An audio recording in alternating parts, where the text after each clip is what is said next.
এখানে 65 স্লাইডস আছে, বাট আমরা খুব স্কিপ করতে পারবো। অনেক ইনফরমেশন আছে যেগুলো হয়তো আমাদের কপি হবে, ডাবল হবে, হয়তো আমরা সেগুলো স্কিপ করে যেতে পারবো।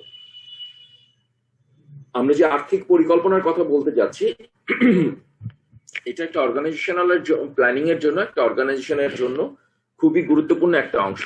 তার মানে আমরা এখন যে সফটওয়্যার পার্ট গুলো বলেছি, কর্মী ব্যবস্থাপনার কথা বলেছি, কর্ম পরিবেশের কথা বলেছি, এগুলোর সাথে অঙ্গাঙ্গিভাবে জড়িত, ওতপ্রোতভাবে জড়িত একটা জিনিস, সেটা হচ্ছে আর্থিক পরিকল্পনা। সো আমার বাজেটিং বা আমার যে ফাইন্যান্সিয়াল প্ল্যান, এইটা যদি কারেক্ট না হয়, এটা যদি ঠিক না হয়, তাহলে যেটা হবে যে আমার প্রতিষ্ঠানের যে উদ্দেশ্য, আমার যে ব্যবসায়িক যে উদ্দেশ্য, অথবা আমার যে কর্মকর্তারা এখানে কাজ করছেন, আমার যে সহকর্মীরা আমাদের সাথে কাজ করছেন, তাদের সবার কিন্তু একটা উদ্দেশ্য আছে কাজ করার। তারা মান্থলি তারা একটা পেমেন্ট এখান থেকে পান, একটা ওনারা সম্মানই পান, একটা বোনাস পান, বেতন পান, সবকিছু পান। সো আমার আর্থিক পরিকল্পনা যদি সঠিক না হয়, তাহলে কিন্তু এই ব্যাপারটাতে আশানুরূপ ফলাফল আমি আমার কর্মীদেরকে দিতে পারবো না, আমার নিজের জন্য আশানুরূপ ভালো কিছু করে নিয়ে আসতে পারবো না। তো আমরা আজকে যে বিষয়গুলো আলোচনা করব এই প্রেজেন্টেশনের স্লাইডে, সেগুলো হচ্ছে ব্যবসা পূর্ব খরচ, প্রশাসনিক খরচ, আয় বিবরণী, break even point, balance sheet ইত্যাদি, ক্যাশ ফ্লো স্টেটমেন্ট, ব্যাংক হিসাব পরিচালনা। খুব কঠিন কিছু না, আমাদের এখানে অনেক বিষয় আছে যেগুলো ইতিমধ্যে আমরা হয়তো জানি, আলোচনার মধ্যে কম বেশি এসেছে।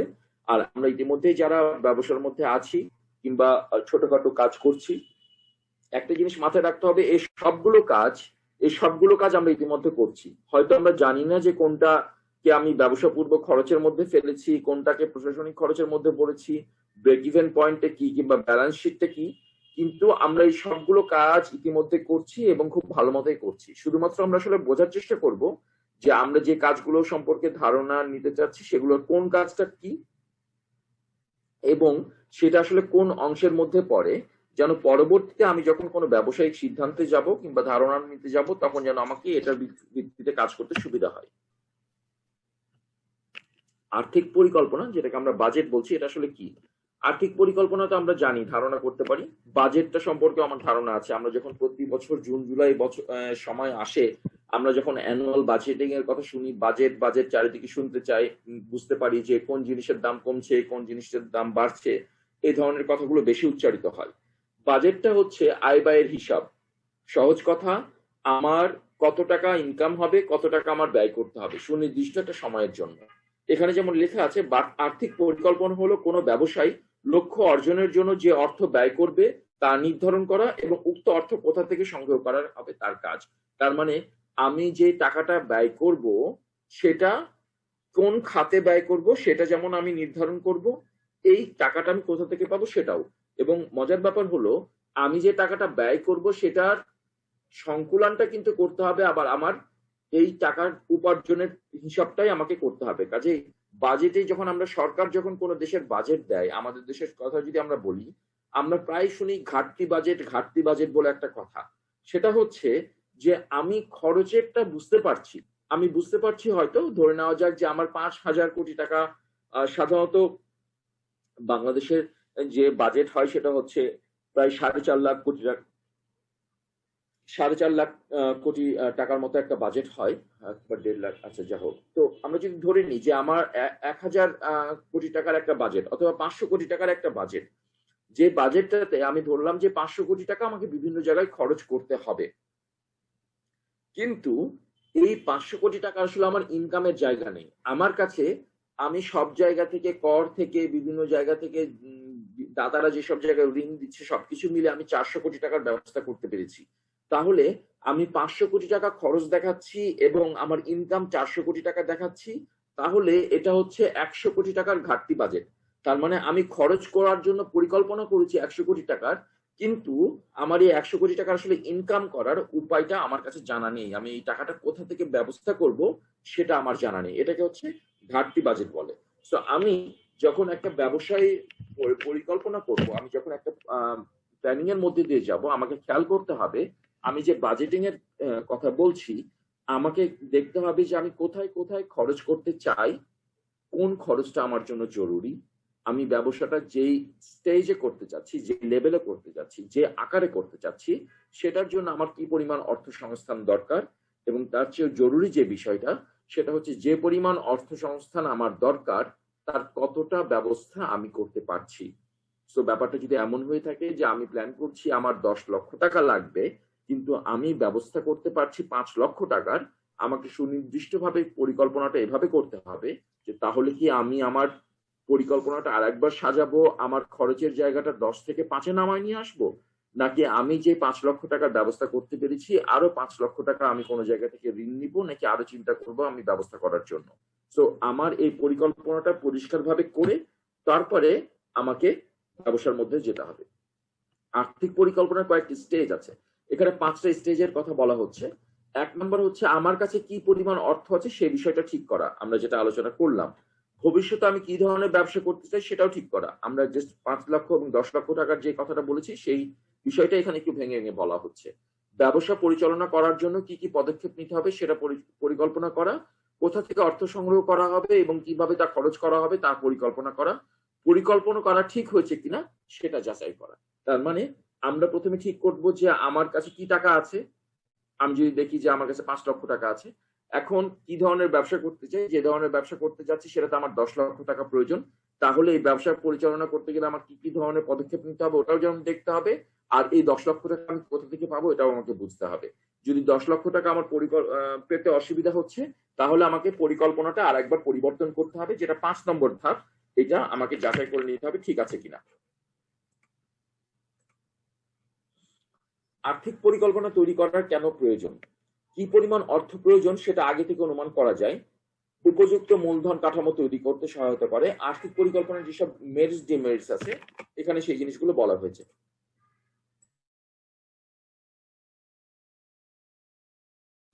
আর্থিক পরিকল্পনার এখানে অনেকগুলো পয়েন্ট বলা হচ্ছে যে জিনিসগুলো এখানে আমাদের কাজে লাগবে। প্রয়োজনীয় এবং সঠিক জায়গায় বিনিয়োগ করতে সহায়তা করবে। ব্যবসার উৎপাদনের বিপণন কাজের সফলতা এবং ব্যর্থতা আর্থিক পরিকল্পনার উপরে নির্ভর করে। আর্থিক নিয়ন্ত্রণের জন্য পরিকল্পনা তৈরি খুবই গুরুত্বপূর্ণ। তার মানে ফাইন্যান্সিয়াল কন্ট্রোলের জন্য একটা ফার্ম প্ল্যানিং খুবই গুরুত্বপূর্ণ ভূমিকা রাখে। অর্থের যথাযথ ব্যবহারও সহায়তা করে।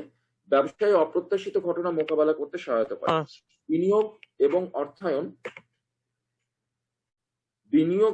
অর্থায়নের মধ্যে সমন্বয় করে। ভবিষ্যতের কাজকে বর্তমানের সাথে সমন্বয় করে। আমরা যে আর্থিক পরিকল্পনার যে মেরিটস গুলোর কথা বলছি, যে কি কি হেল্প আমি পেতে পারি, সেটাতে যদি আমরা এক কথায় বলতে চাই, সেটা হচ্ছে যখন আমি কোনো পরিকল্পনা করে ফেলবো তখন ভবিষ্যতের পরিকল্পনাটা আমার হাতে এখনই যখন থাকে, এটা নিয়ে আমার পরবর্তীতে আমি যে কোনো সিদ্ধান্ত নেওয়ার জন্য আমার সেই ফ্লেক্সিবিলিটি থাকে।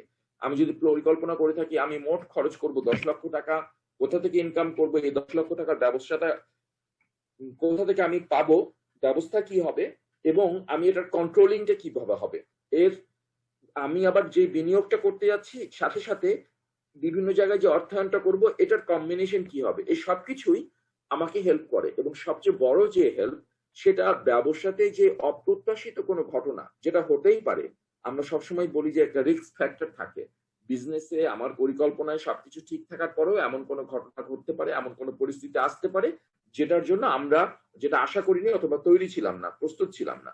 আমার আর্থিক পরিকল্পনা যদি সঠিক হয়ে থাকে, তেমন একটা হঠাৎ করে অনাকাঙ্ক্ষিত পরিস্থিতিও মোকাবেলা করা সঠিকভাবে সম্ভব হয় যদি আমার সঠিকভাবে আর্থিক পরিকল্পনাটা করা থাকে। দুই ধরনের আর্থিক পরিকল্পনা হয়ে থাকে, একটা স্বল্প মেয়াদী আর দীর্ঘমেয়াদী। স্বল্প মেয়াদীটা হচ্ছে খুব শর্ট টার্মের জন্য, 2 বছরের জন্য আমরা সাধারণত যেটা করে থাকি। এখানে বলা হচ্ছে 2 বছরের জন্য যে আর্থিক পরিকল্পনা প্রণয়ন করা হয় সেটা স্বল্প মেয়াদী, আর একটা হচ্ছে 10 বছরের মেয়াদের জন্য যে আর্থিক পরিকল্পনা করা হয় সেটা দীর্ঘমেয়াদী। এই প্রেজেন্টেশনে বলা হচ্ছে যে 2 ধরনের ব্যবসার কথা বলা হচ্ছে, যে ব্যবসাগুলোর জন্য হয়তো স্বল্প মেয়াদী পরিকল্পনা দরকার, যেমন ফলের ব্যবসা, রোজার সময় ইফতারের ব্যবসা, বর্ষার সময় মৌসুমী ব্যবসা যেগুলো, ভুসি মালের ব্যবসা, চাল গম ডাল ইত্যাদি। আবার বলা হচ্ছে দীর্ঘমেয়াদী যেগুলো ব্যবসার পরিকল্পনা বলা হচ্ছে, মুদিখানার দোকান, শাড়ি কাপড়ের ব্যবসা, পণ্য সামগ্রী। কিন্তু একটা গুরুত্বপূর্ণ তথ্য হচ্ছে এটাই, যে যখন আমরা যে কোনো ব্যবসার পরিকল্পনা করি না কেন, একটা জিনিস মাথায় রাখতে হবে যে দুটো যে কোনো ধরনের ব্যবসার জন্য একটা স্বল্প মেয়াদী একটা দীর্ঘমেয়াদী ব্যবসা পরিকল্পনা হতে পারে। তার মানে আমার যদি একটা পণ্য সামগ্রী উৎপাদনকারী বা বিক্রয়কারী প্রতিষ্ঠানের থেকে থাকে, একটা মিল কারখানাও হয়, অথবা ব্যাংক বীমাকারী প্রতিষ্ঠানও হয়, যেটার জন্য আমরা দীর্ঘমেয়াদী 10 বছরের পরিকল্পনার কথা বলছি, সেটারও কিন্তু একটা 2 বছরের পরিকল্পনা থাকতে পারে, সেটার 5 বছরেরও একটা পরিকল্পনা থাকতে পারে। তার মানে আমরা এখানে যে বিষয়গুলো আলোচনা করছি, যে 2 বছরেরটা স্বল্প মেয়াদী, 10 বছরেরটা দীর্ঘমেয়াদী, এটা হচ্ছে একেবারেই পুঁথিগত একটা ব্যাপার, বইয়ের তাত্ত্বিক বিষয়। কিন্তু এটার বাইরে আমার ব্যবসার জন্য সুবিধাজনক যে কোনো পরিকল্পনাই আমি করতে পারি। আমি যদি মনে করি 2 বছর, 4 বছর, 6 বছর, 8 বছর, 10 বছর, এরকম করে আমি 5টা ভাগে আমি 10 বছরের পরিকল্পনাটাকে ভেঙে নিব। প্রত্যেকটা ভাগে আমি নতুন নতুন করে কি কি ধরনের কাজ করব, কি কি ডেভেলপমেন্টে যাব, সেটা এক্সপ্লেন করব, পরিষ্কার করে ব্যাখ্যা করব, সেটাও আমি করতে পারি, কোনো সমস্যা নেই। সফল আর্থিক পরিচালনার পরিকল্পনার 7টা যে বিষয় আছে: ব্যবসা পূর্ব খরচ, প্রশাসনিক খরচ, আয় বিবরণী, break even point, balance sheet, cash flow, bank হিসাব পরিচালনা। এখানে সম্পর্কে আমরা একটু দেখিনি। ব্যবসা পূর্ব খরচ কোনটাকে বলা হচ্ছে? ব্যবসা গঠনের জন্য রেজিস্ট্রেশন ফি এবং বিজ্ঞাপনের প্রচারমূলক কার্যক্রম, গবেষণামূলক কার্যক্রম, কর্মচারী বিজ্ঞাপনের প্রচারমূলক কার্যক্রম, গবেষণামূলক কার্যক্রম, কর্মচারীদের প্রশিক্ষণ ইত্যাদিতে যে সকল ব্যয় করা হয়, ব্যবসার মূল কাজ শুরু করার আগে তাকে প্রিলিমিনারি ব্যয় বা স্টার্ট আপ ব্যয় বা ব্যবসা পূর্ব খরচ বলা হয়। তার মানে আমরা মূল ব্যবসায় যাওয়ার আগে যখন রেজিস্ট্রেশন ফি, বিজ্ঞাপনের প্রচারণামূলক খরচ, আমার লাইসেন্সের ফি, আমার অন্যান্য এটা রিলেটেড ব্যবসাটা শুরু করার আগের যেসব খরচ আছে, সেগুলো হচ্ছে ব্যবসা পূর্ব খরচ। আমার হয়তো বাসার জন্য আমি অ্যাডভান্স করলাম, বাসা ভাড়া দিলাম, আর আরো অনেক খরচ আমি করতে হচ্ছে। যেমন আমি হয়তো বাসার অফিস নেওয়ার জন্য আসবাবপত্র কিনে ফেলেছি, আমি এসি কিনেছি, কম্পিউটার কিনেছি, এই সবকিছুই মূল ব্যবসা শুরুর আগে আমাকে অনেক খরচ করে ফেলতে হচ্ছে। এগুলো হচ্ছে ব্যবসা পূর্ব খরচ।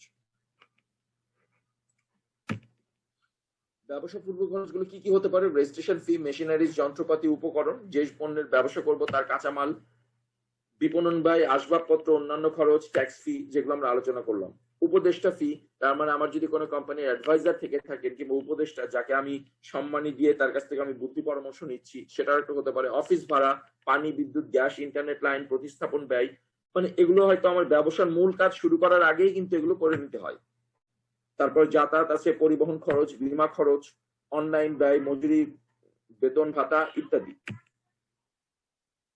কিভাবে ব্যবসা পূর্ব খরচ নির্ধারণ করা যেতে পারে, আমরা হিসাব করতে পারি, সেটা বলা হচ্ছে কি, যদি আপনার প্রথম ব্যবসা হয়, সেক্ষেত্রে অনুমান করে ব্যয় নির্ধারণ করা আপনার পক্ষে কষ্টসাধ্য হবে। ব্যবসায়িক প্রারম্ভিক কাল 6 মাসের জন্য ব্যয় নির্ধারণ করা উচিত। এ সময়ে কোনো মুনাফা আশা করা উচিত হবে না। কিন্তু প্রারম্ভিক ব্যয় আছে যেগুলো বারবার প্রদান করতে হবে, কিছু প্রারম্ভিক ব্যয় আছে, আর কিছু ব্যয় আছে যেগুলো একবার খরচ করলে হবে, সেদিকে লক্ষ্য রাখতে হবে। আচ্ছা, ব্যবসা পূর্ব খরচের খসড়া প্রতিবেদনে কি বলা হচ্ছে? গ্রেটসিয়ান স্মিথ বাংলাদেশের চার্টার্ড প্র্যাকটিশিয়ানদের প্র্যাকটিসের উপর ভিত্তি করে নিম্নলিখিত প্রতিবেদন তৈরি করা হয়েছে। প্রারম্ভিক ব্যয়, আনুমানিক খরচ। আমরা এখন যেই চার্টটা দেখবো, যে টেবিলটা দেখছি, সেটাতে হচ্ছে কিছু প্রারম্ভিক ব্যয় এবং আনুমানিক খরচের পার্সেন্টেজ বলা হচ্ছে। তার মানে ব্যবসা পূর্ব খরচের আমার যে মূল খরচটা টোটাল যদি আমি 100 ধরি, সেটাকে পার্সেন্টেজ ওয়াইজ ভাগ করা হয়েছে। যেমন রেজিস্ট্রেশন ফি 5%, মেশিনারিজ যন্ত্রপাতিতে 12%, উপকরণ বিপণন ব্যয়, উপকরণ 17%, বিপণন ব্যয় 2%, এভাবে লেখা আছে। ট্যাক্স ফি 25%, উপদেষ্টা ফি 0.5, অফিস ভাড়ার কথা লেখা আছে, পানি বিদ্যুতের জন্য হয়তো 1% যেতে পারে, বীমা খরচ 3%, অনলাইন ব্যয়, বেতন মজুরি 20%, সব মিলে হচ্ছে 100%। কিন্তু একটা জিনিস মাথায় রাখতে হবে, আমি আবার বলে দিচ্ছি, যে এটা প্রারম্ভিক ব্যয় বা ব্যবসা পূর্ব খরচের একটা ধারণা দেওয়া হয়েছে, যে খুবই সাধারণত যে কোনো ধরনের ব্যবসাতে একটা খরচের ধরন এরকম কম বেশি হয়ে থাকে, কিন্তু নট নেসেসারিলি একেবারেই বিষয়টা জরুরি না যে আপনার ব্যবসার জন্য একই রকম খরচ হবে। আপনার ব্যবসার জন্য এমন হতেই পারে রেজিস্ট্রেশন ফি 5% জায়গায় 10% লাগলো, মেশিনারিজ যন্ত্রপাতির 12%-এর জায়গায় 40%ও লাগতে পারে, উপকরণের 17%-এর জায়গায় 3% লাগতে পারে।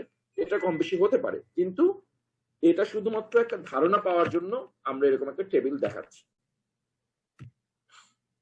প্রশাসনিক খরচ কোনটা? প্রশাসনিক ব্যয় হলো সেই সকল খরচ যা উৎপাদন বা উৎপাদিত পণ্য বিক্রয়ের সাথে সরাসরি যুক্ত নয় এই জাতীয় খরচকে বোঝায়। অ্যাডমিনিস্ট্রেটিভ কস্ট যেগুলো আমার প্রোডাকশনের সাথে ডিরেক্টলি রিলেটেড না, সেগুলো কোনগুলো?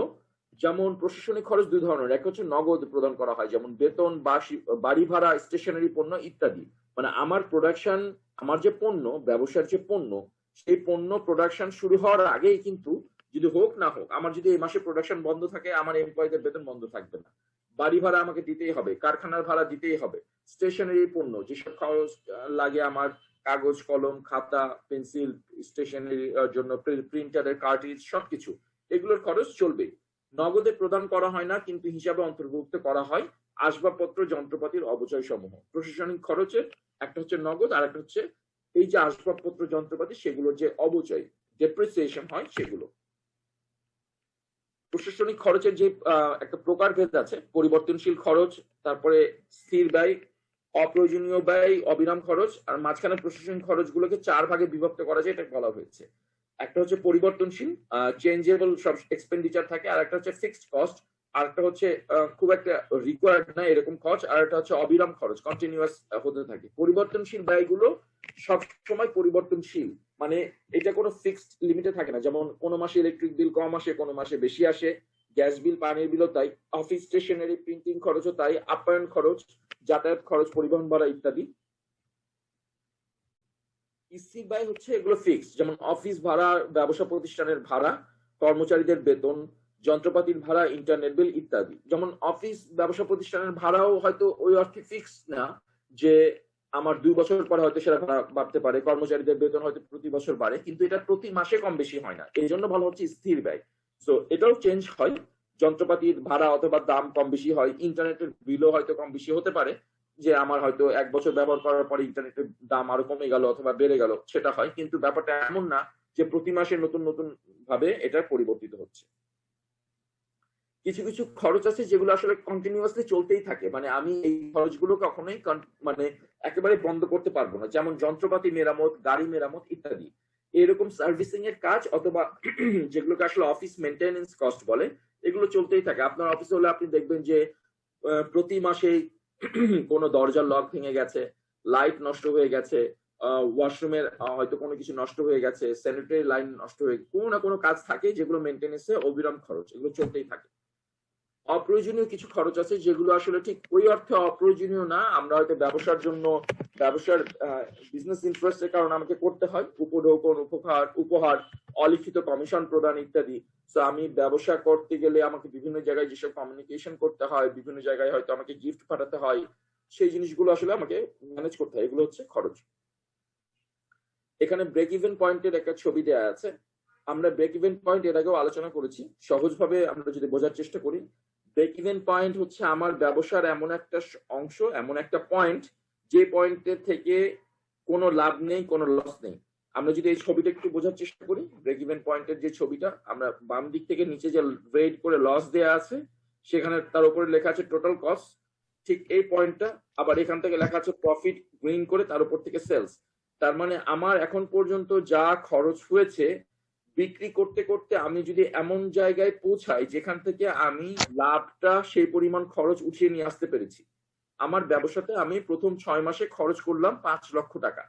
তারপরে এই যে 5 লক্ষ টাকার মধ্যে আমি প্রথম 6 মাসের খরচ করেছি 5 লক্ষ টাকা, কিন্তু প্রথম তৃতীয় মাস থেকে আমি ইনকাম করা শুরু করেছি, যেখান থেকে আমার অল্প অল্প করে লাভ আসছে। তারপরে দেখা গেল 4 বছর পরে আমি ওই যে 5 লক্ষ টাকা খরচ করেছিলাম, অথবা 2 বছর পরে যে 5 লক্ষ টাকা খরচ করেছিলাম, এই পরিমাণ লাভ আমি করে ফেললাম। ঠিক 2 বছর, যেদিন 2 বছরের যেই দিনটাতে আমি ঠিক 5 লক্ষ টাকা খরচের জায়গাতে 5 লক্ষ টাকা লাভ করে ফেললাম, তার মানে আমার ওই আজকে যে টাকা খরচ হয়েছিল সেই পরিমাণ টাকা লাভ চলে আসছে। তার মানে এখন আমি যদি ব্যবসাটাকে বন্ধ করে দিই, আমার কোনো লাভও নাই, লসও নাই। এই 2 বছর শুধু সময় অতিবাহিত হয়েছে, কিন্তু এখন আমার এই ব্যবসা থেকে লাভ লস নেই। ব্রেক ইভেন পয়েন্টটা বোঝাটা কেন জরুরি? যে যখন আমি ব্রেক ইভেন পয়েন্টটা বুঝতে পারবো যে ঠিক এইখান থেকে, এই পয়েন্ট থেকে আমার ব্রেক ইভেন পয়েন্ট শুরু হচ্ছে, আমি বুঝতে পারবো কবে থেকে আমি আসলে আসল লাভটা করা শুরু করছি। ব্রেক ইভেন পয়েন্টের দুটো মেজারমেন্ট আছে, একটা হচ্ছে টাইম, আর একটা হচ্ছে number of product, unit numbers আর কি, যে আমি কতগুলো পণ্য বিক্রি করে ব্রেক ইভেন পয়েন্টে যেতে পারবো, আর একটা হচ্ছে কত সময়ে ব্রেক ইভেন পয়েন্টে যেতে পারবো। আমরা যখন আলোচনায় যাব তখন বুঝতে পারবো ব্রেক ইভেন পয়েন্ট বলতে কি বোঝায়। একটা প্রতিষ্ঠানের ব্রেক ইভেন পয়েন্ট হলো সেই বিন্দু যেখানে পণ্য উৎপাদন ব্যয় এবং বিক্রয় হতে প্রাপ্ত অর্থ পরিমাণ একই। অর্থাৎ এই বিন্দু পর্যন্ত বিক্রয় করা হলে কোনো মুনাফা হবে না, আবার কোনো লোকসানও হবে না। উৎপাদন ব্যয় সমান সমান বিক্রিত বিক্রয় অর্থ। ব্রেক ইভেন পয়েন্টের তিনটা উপাদান আছে। একটা হচ্ছে বিক্রয় মূল্য, পরিবর্তনশীল ব্যয়, আর একটা হচ্ছে স্থির ব্যয়। বিক্রয় মূল্য তো পণ্য বিক্রয় করে যে অর্থ পাওয়া যায় সেটা হচ্ছে বিক্রয় মূল্য। স্থির ব্যয় হচ্ছে কিছু ব্যয় আছে যেগুলো একটা পণ্য উৎপাদন করতে যে পরিমাণ ব্যয় হবে, অর্থ ব্যয় হবে, ৬,০০০ পিস উৎপাদন করতেও একই পরিমাণ অর্থ ব্যয় হবে, সেই সকলকে ব্যয়কে স্থির ব্যয় বলে, যেমন প্রতিষ্ঠানের ভাড়া।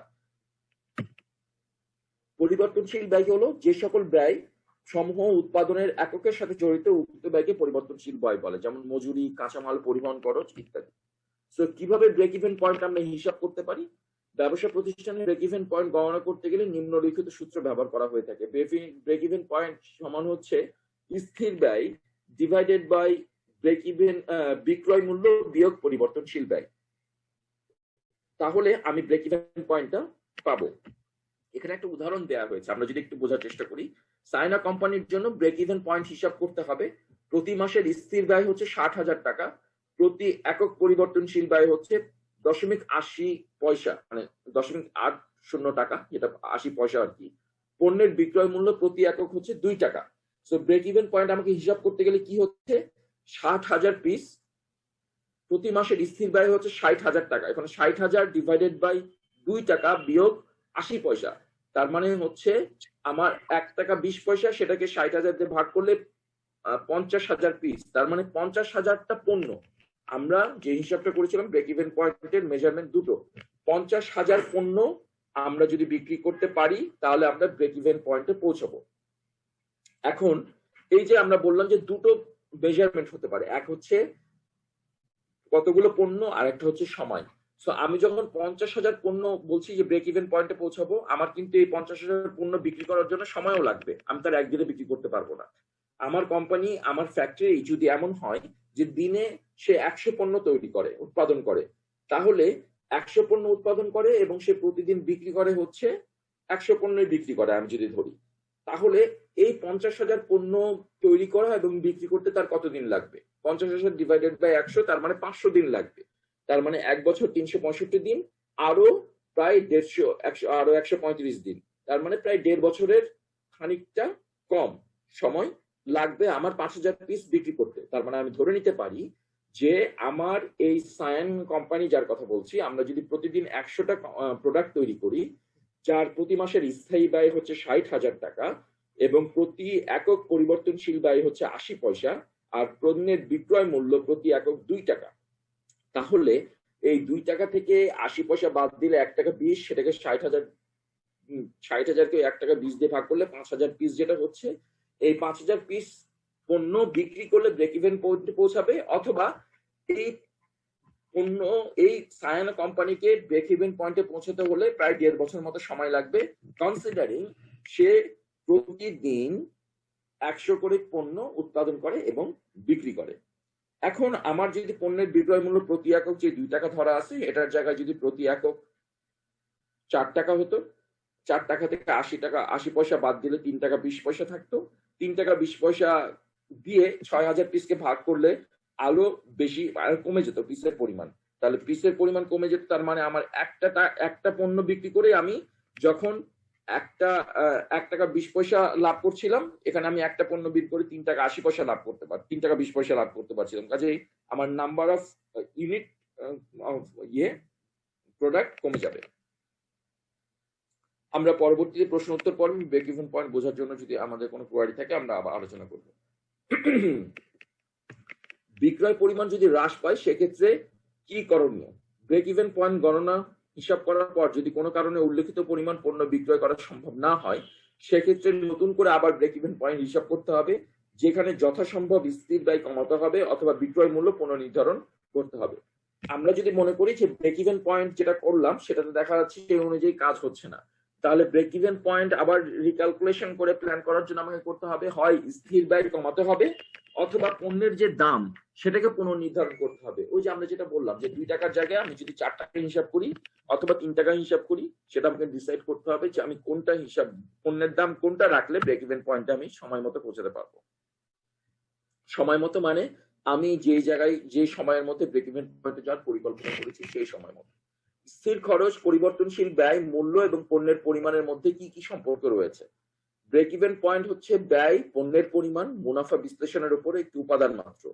বিক্রয় মূল্য নির্ধারণে এমন একটি পদক্ষেপ বা মুনাফা অর্জনের ভূমিকা রাখে। তার মানে বিক্রয় মূল্য যখন আমরা ঠিক করতে যাব, আমাকে ব্রেক ইভেন পয়েন্ট সম্পর্কে যদি পরিষ্কার ধারণা না থাকা যায়, আমার প্রোডাক্টের প্রাইসিংটা ঠিক হবে না। সো প্রোডাক্টের প্রাইসিংটা খুবই ইম্পর্টেন্ট, কারণ আমাকে এটা বুঝতে হবে যে আমি কবে নাগাদ ব্যবসাতে ব্রেক ইভেন পয়েন্টে যেতে চাই। অ্যাট দ্য সেম টাইম আমাকে এটাও বুঝতে হবে আমি পণ্যের যে দাম রাখতে চাচ্ছি সেটা বাজারের সাথে সামঞ্জস্যপূর্ণ কিনা। কারণ আমি ব্রেক ইভেন পয়েন্টে তাড়াতাড়ি যেতে চাই, আমি ব্যবসাতে প্রচুর লাভ করে আমি তো সেটা করতেই পারি। আমি যে ইউনিট আমি 2 টাকা রাখতাম সেই ইউনিটের দাম আমি 20 টাকা ধরতেই পারি, কিন্তু বাজারে তো সেটা বিক্রি হবে না। তো আমি যখন প্রাইসিংটা করব, আমি যখন পণ্যের মূল্য নির্ধারণ করব, আমাকে খেয়াল করতে হবে যে আমার পণ্যের যে উৎপাদন ব্যয় হয়েছে সেটা থেকে আমি একটা নির্দিষ্ট মার্জিনে আমি লাভটা করব, খুব বেশিও না খুব কমও না। অ্যাট দ্য সেম টাইম যে মার্জিনে আমি লাভ করতে চাচ্ছি এই মার্জিনে আসলে আমি কত সময়ের মধ্যে ব্রেক ইভেন পয়েন্টে পৌঁছাতে পারবো। যদি এটা 2 বছর 3 বছর হয়, সেটা আমার এক্সপেকটেশনের সাথে ম্যাচ করে কিনা। যদি ম্যাচ করে দ্যাটস ওয়েল এন্ড গুড, সেটা ভালো, কোনো সমস্যা নেই। যদি না করে থাকে তাহলে আমাকে খেয়াল করতে হবে কি স্থির ব্যয় কমানোর ব্যবস্থা করতে হবে, যেটা আমরা এর আগে সায়ানা কোম্পানির জন্য বললাম 60,000 টাকা। ওই স্থির ব্যয়টা কমাতে হবে, অথবা আরেকটা যেটা আছে সেটা হচ্ছে পুনর্নির্ধারণ করতে হবে পণ্যের দাম, considering the present market scenario. এখানে ব্রেক ইভেন পয়েন্টের একটা ছবির মাধ্যমে দেখানোর চেষ্টা করা হয়েছে। ফিক্সড কস্টকে এফসি বলা হচ্ছে। আমরা যদি বোঝার চেষ্টা করি, নিচে আমরা যদি দেখি হরাইজন্টাল সেকেন্ড লাইন, নিচ থেকে দ্বিতীয় যে লাইনটা আছে পার্পল কালারের একটা লাইন, যেটাকে এফসি বলা হচ্ছে, এটাকে fixed cost. ABC break even point, A A B এবং সি এগুলোকে ব্রেক ইভেন পয়েন্ট কাউন্ট করা হয়েছে।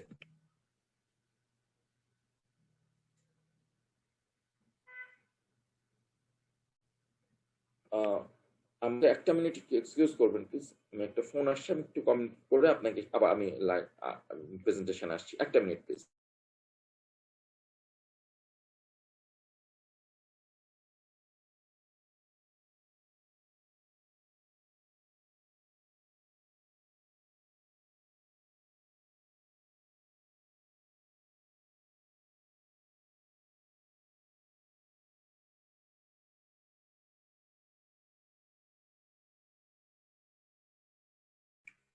জি সরি, আমরা যে আলোচনায় ছিলাম, সি মাইনাস আর থ্রি এটাকে বলা হচ্ছে মুনাফা বা বেনিফিটের কথা বলা হচ্ছে। যে আমরা যখন এবিসি তিনটা ব্রেক ইভেন পয়েন্টের জন্য বলছি, আমরা যদি মুনাফার কথা বলি সি মাইনাস আর থ্রি, সি এর জন্য মাইনাস আর থ্রি যেটা আমরা পাবো সেটা হচ্ছে মুনাফা, এ এর জন্য মাইনাস আর ওয়ান সেটা হচ্ছে মুনাফা, বি এর জন্য বি মাইনাস আর টু এটা হচ্ছে মুনাফা হতে পারে। সো আমরা ব্রেক ইভেন পয়েন্টের হিসাব কোনটা, এ বি সি এই তিনটে হচ্ছে ব্রেক ইভেন পয়েন্ট। যদি আমরা ফিক্সড কস্ট আমরা নিচেরটা ধরে থাকি, আর যদি আর ওয়ান আর টু আর থ্রি এই তিনটা যদি আমাদের সেল হয়ে থাকে, আমরা তাহলে ওটা সি এ বি সি গুলো মাইনাস করলে আমরা বেনিফিটটা পাবো।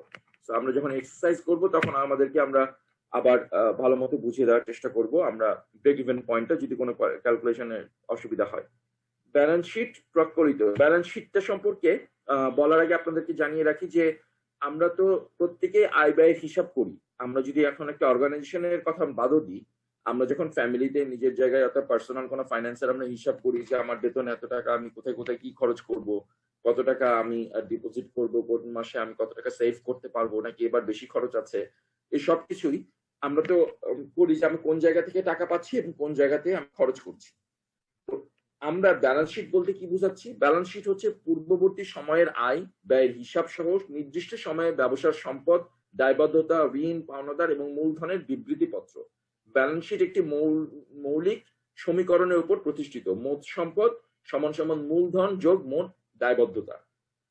তার মানে ব্যালেন্স শিটে আসলে ডিটেল সবকিছু লেখা থাকে, যে আমার ইনকাম কত, কোন জায়গায় আমার লোন আছে কিনা, আমি এখন কত টাকা ইনকাম করেছি, কোন জায়গায় কি কি খরচ হবে, সবকিছু। ব্যালেন্স শিটে কি কি বিষয় অন্তর্ভুক্ত থাকে? সম্পদ, অগ্রিম ব্যয়, মজুত পণ্য, ঋণ, দেনাদার, মূলধন। ঠিক আছে। যে সকল জিনিসের স্বত্বাধিকার ব্যবসা প্রতিষ্ঠানের নিকট থাকে এবং যাদের অর্থনৈতিক মানদণ্ডে পরিমাপ করা যায় সেগুলোকে সম্পদ বলে। যে সকল জিনিসের স্বত্বাধিকার ব্যবসা প্রতিষ্ঠানের নিকট থাকে এবং যাদের অর্থনৈতিক মানদণ্ডে পরিমাপ করা যায় এগুলো হচ্ছে সম্পদ। সম্পদ কি হতে পারে? দুই ধরনের, স্থায়ী আর চলতি। চলতি সম্পদ আবার নগদ অর্থ, মজুত পণ্য, স্বল্প মেয়াদী বিনিয়োগের দেনাদার, এগুলো চলতি সম্পদ। আর স্থায়ী সম্পদ বাড়ি, ভূমি, সুনাম। সুনাম বলতে যেটাকে বলা হচ্ছে যে আমাদের ব্যবসার কারণে হোক, যে কোনো কারণে হোক, যে মার্কেটে যে ভ্যালুটা, যে সুনামটা তৈরি হয় কিংবা যে ফেমটা তৈরি হয়, সবাই যখন আমার পণ্য সম্পর্কে, আমার প্রতিষ্ঠান সম্পর্কে জানে, সেগুলো একটা স্থায়ী সম্পদ। এটা এটা অনেক বড় কাজে লেগে থাকে। মেশিনপত্র। দায়বদ্ধতা হচ্ছে এমন আর্থিক সহযোগিতা যেটা নির্দিষ্ট সময় পরে পরিশোধ করতে হয়। তার মানে আমি যদি কোনো জায়গা থেকে ঋণ নিয়ে থাকি, দায়বদ্ধতা বলতে সেটাকে বোঝানো হচ্ছে। দায় একটা আছে চলতি দায়, দীর্ঘমেয়াদী দায়। দেনাদার, ব্যাংক ওভারড্রাফট, অপরিশোধিত দায় চলতি দায়ের মধ্যে। আর বন্ড, দীর্ঘমেয়াদী ঋণ। ইজারাদার, দীর্ঘমেয়াদী দায় হচ্ছে সেটা। চলতি দায় হচ্ছে যেটাকে আমরা সাধারণত কারেন্ট অ্যাকাউন্টের এগেইনস্টে সিসি লোন বলা হয়। ব্যাংক থেকে যেটা পাওয়া যেতে পারে, যে ব্যাংক একটা ওভারড্রাফট করার একটা জায়গা দিয়ে দেয়, যেটার ভিত্তিতে আমার অ্যাকাউন্টে যা থাকে তার চেয়ে বেশি আমি হয়তো আমার যা ট্রানজাকশন হিস্ট্রি সেটার উপর ডিপেন্ড করে আমাকে ব্যাংক একটা অনুমতি দেয় ওভারড্রাফটের, যেটাকে চলতি দায় বলা যেতে পারে। ওই চলতি দায়টা হচ্ছে ব্যাংক তার অ্যাকাউন্ট থেকেই নির্দিষ্ট পরিমাণ টাকা আমাকে নেওয়ার জন্য অনুমতি দেয়, এবং যখন আবার আমার ওই অ্যাকাউন্টে বিল আসে, আমার ব্যবসার বিল আসে, তখন ওটা ব্যাংক অ্যাডজাস্ট করে। মূলধন, যে পরিমাণ নগদ অর্থ দিয়ে ব্যবসা শুরু করা হয় সেগুলো হচ্ছে মূলধন। মূলধনের অর্থ দুইভাবে সংগ্রহ করা হয়, নিজস্ব অর্থ দিয়ে এবং শেয়ার বিক্রয়ের মাধ্যমে।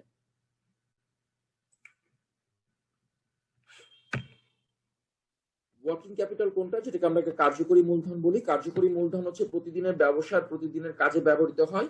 চলতি মূলধন দ্বারা প্রতিষ্ঠানের স্বল্প মেয়াদী ব্যয় এবং স্বল্প মেয়াদী ঋণ পরিশোধ করার ক্ষমতা পরিমাপ করা হয়। এটা হচ্ছে চলতি মূলধনের কথা বলা হচ্ছে। কার্যকরী মূলধন হচ্ছে প্রতিদিনের ব্যবসার প্রতিদিনের কাজে ব্যবহৃত হয়। তার মানে আমার ব্যবসা প্রতিদিন চালানোর জন্য আমার যদি মনে হয় যে আমার অফিসের স্টেশনারি টুকটাক খরচ, কাগজ কিনতে হচ্ছে, কিংবা অফিসে যারা আছেন তাদের আপ্যায়ন কস্টিং লাগে, আমার যাতায়াতের জন্য ভাড়া, সবকিছু মিলে 2,000 টাকা অথবা 3,000 টাকা আমার প্রতিদিন অফিস খরচ থাকে। তো এটা হচ্ছে কার্যকরী মূলধন, যেটা আমার ওই 3,000 টাকা 4,000 টাকা যেটা প্রতিদিন অফিসের জন্য আমাকে ক্যাশ খরচ করতে হচ্ছে প্রতিদিনই। আবার প্রতিষ্ঠানের স্বল্প মেয়াদী ব্যয় এবং স্বল্প মেয়াদী ঋণ পরিশোধ করার ক্ষমতাও পরিমাপ করা হয় চলতি মূলধন দ্বারা। যেমন পাওনাদারগণের বিল সমূহ পরিশোধ, মজুরি প্রদান, পরিবহন খরচ প্রদান ইত্যাদি। কার্যকরী মূলধন নির্ণয় করা যেতে পারে কিভাবে? মোট চলতি সম্পদ থেকে মোট চলতি দায় এটুকু বাদ দিলে, মানে যা চলতি সম্পদ আছে সেটা থেকে মোট চলতি যে ঋণ আছে সেটা বাদ দিলে কার্যকরী মূলধনটা পাওয়া যেতে পারে। মূলধন ব্যয় হচ্ছে ক্যাপিটাল এক্সপেন্ডিচারটা আমরা কাকে বলি একটু বোঝার চেষ্টা করি। মূলধন ব্যয় হলো কোনো প্রতিষ্ঠান তার ব্যবসা পরিচালনা করার জন্য যে স্থায়ী সম্পদ ক্রয় করতে, রক্ষণাবেক্ষণ করতে এবং উন্নতি করতে যে অর্থ ব্যয় করা হয়। যেমন ভূমি, জমি, মেশিন, যন্ত্রপাতি ক্রয় করা, আসবাবপত্র ক্রয়, গাড়ি ক্রয়, ঘর বাড়ি তৈরি করা, রক্ষণাবেক্ষণ ইত্যাদি। আমি যখন একটা গাড়ি তৈরি করছি, সেটা আমার গাড়ি কিনছি, মূলধন ব্যয়। গাড়ির রেজিস্ট্রেশন খরচ আমার, আর যেগুলো খরচ হচ্ছে সেগুলো আমার মূলধন ব্যয়। কিন্তু তারপরে আবার গাড়ি চালাতে যে আমার যে তেলের খরচ হচ্ছে প্রতিদিনের, সেটা কিন্তু আমার চলতি ব্যয়, ওটা মূলধন ব্যয় না, কারণ ওটা তো আমার রেগুলার অফিসে ম্যানেজমেন্টের জন্য যাতায়াতের মতো করে খরচ হচ্ছে। একইভাবে আমি জমি যখন কিনছি, বাড়ি কিনছি, বাড়ি বানাচ্ছি, এগুলো হচ্ছে আমার মূলধন ব্যয়। কিন্তু বাসার যে মেনটেনেন্স এর কস্ট আমরা বলেছিলাম, যেগুলো প্রতিদিন লাগে, হয়তো আমার ইলেকট্রিক লাইনের কোনো জিনিস নষ্ট হয়ে গেছে, সুইচ নষ্ট হয়ে গেছে, ফ্যানের কিছু ঠিক করতে হবে, এসি সার্ভিসিং করতে হবে, এগুলো কিন্তু মূলধন ব্যয় না, এগুলো আবার চলতি ব্যয়। ব্যালেন্স শিট কেন করা হয়? আমরা যখন বাজেটিং পড়ছি, ফাইন্যান্সিয়াল প্ল্যানিং পড়ছি, কেন আমরা ব্যালেন্স শিট নিয়ে পড়ছি এবং কেন এটা লাগবে এটা একটু বোঝার চেষ্টা করি। আর্থিক বছর শেষে মালিক পক্ষ তার ব্যবসার জন্য কি অবস্থায় আছে ব্যবসাটা, সেটা জানতে চাই। সবাই জানতে চাইবে যে আমার যে বিজনেস সেটা আসলে ফাইন্যান্সিয়াল কন্ডিশনটা কি, আর্থিক অবস্থাটা এখন কি। এক নজরে এই সমস্ত কিছু জানার জন্য ব্যালেন্স শিট তৈরি করা হয়। ব্যালেন্স শিট দেখে মালিক পক্ষ বুঝতে পারে তাদের কি পরিমাণ ঋণ আছে, মূলধনের পরিমাণ কত, এই বছর লাভ হয়েছে কিনা, লোকসান হয়েছে কিনা, কি পরিমাণ সম্পদ রয়েছে, ভবিষ্যতে ব্যবসা বড় করতে চাইলে কি পরিমাণ অর্থের প্রয়োজন হবে সে বিষয়ে সিদ্ধান্ত গ্রহণ করতে পারে ব্যালেন্স শিট দেখলে।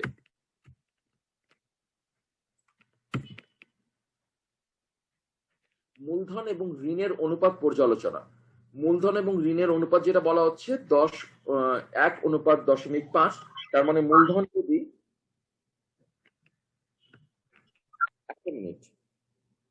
একটা মিনিট আমার একটা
সরি আমার একটু ফোন আসছিল ডক্টরের কাছ থেকে। আচ্ছা, যা হোক, আমরা যে মূলধন এবং ঋণের পরিমাণের কথা বলছি 1:1.5, তার মানে আমাদের সাধারণত ধারণা করা হয় যে মূলধন যদি আমার 1 টাকা থেকে থাকে, অথবা আমি যদি বলি 1 লক্ষ টাকা হয়, ঋণের পরিমাণ সর্বোচ্চ 50,000 টাকা হতে পারবে। তার মানে এটা একটা আদর্শ অবস্থা। তার মানে আমি যদি মনে করি যে আমি 10 লক্ষ টাকা ইনভেস্ট করব, কিছু টাকা নিজে ইনভেস্ট করব, কিছু টাকা বাইরে থেকে ঋণ নিব, তাহলে এই ঋণের পরিমাণ সর্বোচ্চ 5 লক্ষ টাকা হওয়া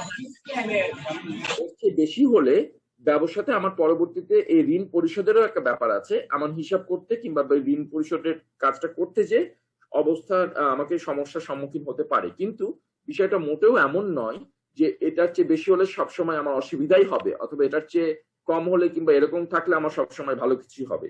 এটা একটা আদর্শ অবস্থা এবং এটা একটা ধারণা করা হয়েছে কিছু গবেষণালব্ধ ফলাফলের উপরে ভিত্তি করে এই সিদ্ধান্তে আসা গেছে।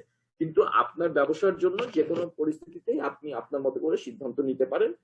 এমনও হতে পারে যে আপনার মূলধন 10 লক্ষ টাকা হয়েছে, আপনি ঋণ নেওয়ার দরকারই হলো না, কিন্তু যদি ঋণ নেন, আপনার যদি মনে হচ্ছে যে 5 লক্ষ না, আপনি 7 লক্ষ টাকা ঋণ নিয়েও, 6 লক্ষ টাকা ঋণ নিয়েও আপনি ব্যবসাটা ঠিক মতো পরিচালনা করতে পারবেন, কোনো সমস্যা হবে না, ঋণ পরিশোধ করতে পারবেন, সেটা হয়তো সম্ভব। কিন্তু আগে নিশ্চিত হয়ে নিতে হবে আপনি যে পরিকল্পনা করছেন সেটা ঠিক আছে কিনা।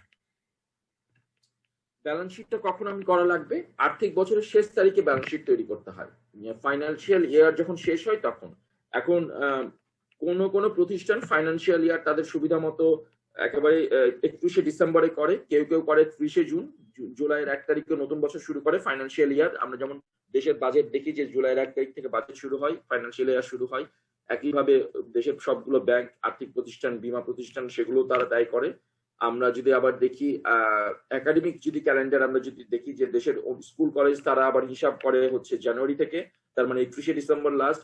আবার কোন কোন প্রতিষ্ঠান আছে 31শে মার্চে তারা বছর শেষ করে, 1 এপ্রিল থেকে নতুন বছর হিসাব করে, যেটা হচ্ছে আর্থিক বছর হিসাব করে, ক্যালেন্ডার ইয়ার না, আর্থিক বছর হিসাব করে।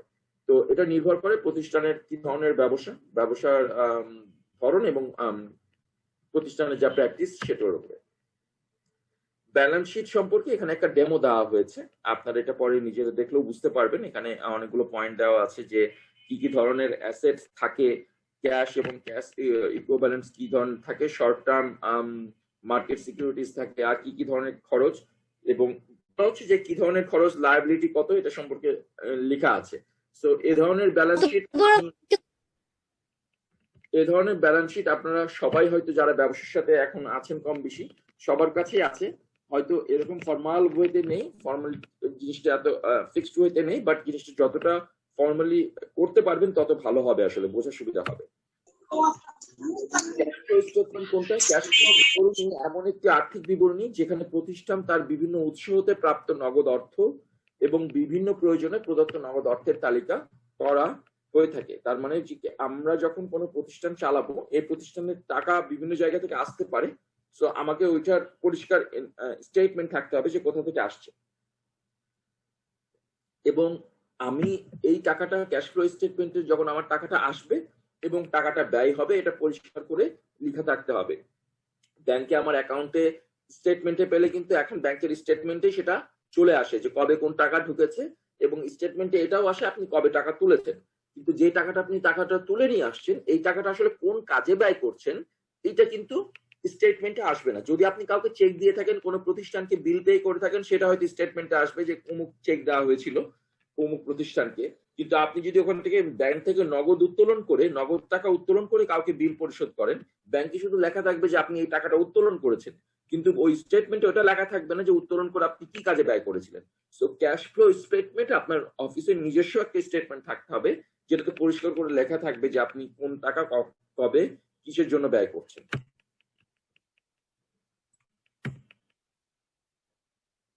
ক্যাশ ফ্লোর যে বিবরণী সেটা কয়েক ধরনের হতে পারে। একটা বিনিয়োগ প্রবাহ বিবরণী হতে পারে, অর্থনৈতিক প্রবাহ বিবরণী, পরিচালনামূলক প্রবাহ বিবরণী, আর এই সবগুলো হচ্ছে নগদ প্রবাহ বিবরণী বা ক্যাশ ফ্লো স্টেটমেন্টের প্রকারভেদ।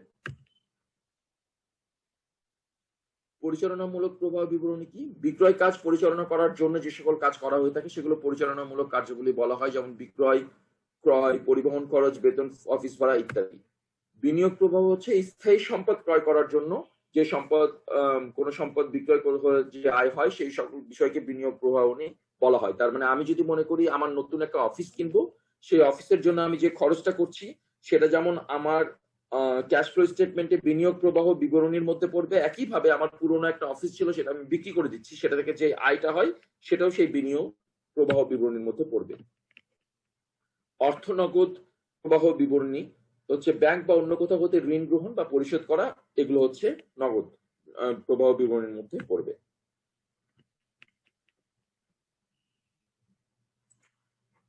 নগদ প্রবাহ বিবরণী কিভাবে তৈরি করা হতে পারে, সেটা হচ্ছে প্রত্যক্ষ নগদ প্রবাহ আর পরোক্ষ নগদ প্রবাহ বিবরণী, আর এই দুটো একসাথে সামঞ্জস্য তৈরি করা হয়ে থাকে। এখন পরোক্ষ আর প্রত্যক্ষটা কি? নগদ প্রবাহ বিবরণী যেটা আমরা ক্যাশের কথা বলছি, সেটা কিভাবে পরোক্ষ প্রত্যক্ষ হয়? মুনাফা এবং নগদ অর্থ প্রবাহ মিলকরণের মাধ্যমে যে বিবরণী তৈরি করা হয় সেটা হচ্ছে পরোক্ষ নগদ প্রবাহ। আরেকটা হচ্ছে প্রত্যক্ষ নগদ প্রবাহের তালিকা হিসেবে উপস্থাপিত হয় বিক্রয় থেকে নগদ অর্থ, মূলধন, ব্যয়ের জন্য নগদ খরচ ইত্যাদি। তো একটা হচ্ছে লাভ এবং নগদ অর্থ প্রবাহ মিলকরণের মাধ্যমে যে বিবরণী, সেটা হচ্ছে পরোক্ষ। আর প্রত্যক্ষটা হচ্ছে যেটা প্রত্যক্ষ প্রবাহের তালিকা হিসেবে উপস্থিত হচ্ছে সেইখানে যেখানে বিক্রয় থেকে নগদ অর্থ পাওয়া হয়। একটা হচ্ছে মুনাফা, আর একটা বিক্রি থেকে নগদ যে অর্থ সেটা মূলধনের ব্যয়ের জন্য যেগুলো খরচ ইত্যাদি।